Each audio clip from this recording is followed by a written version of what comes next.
ข่อยกำลังสิโทรถามว่าให้ข่อยเอารถแล่นไปเอาบ่มาดี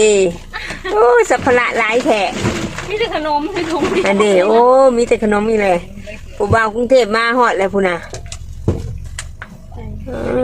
ตัว ปลานั่นซื้อปลามาตรงเทพพูดเดี๋ยวนี้ ปลาเพียงเฮย ปลาบอลลูนจะมาเลี้ยงของเรา บ่าวกรุงเทพเป็นได้ม่วนบ่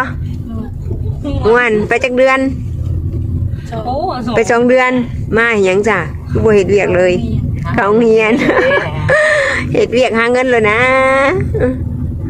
จบจังไปมา เพิ่นนี่มาส่งลูกชายนี่โอ้ลูกชายไปยามแม่หรือไปหาเงินช่วยแม่บ่ ไปใช้เงินไป ไปใส่เงินแม่บ่อันนี้เฮ็ดเวียกอยู่กทมก็สบายๆเพิ่นว่าชิวๆง่ายอยู่เวียกเนาะจะไปได้เขาก็ได้ไปได้อยู่บ่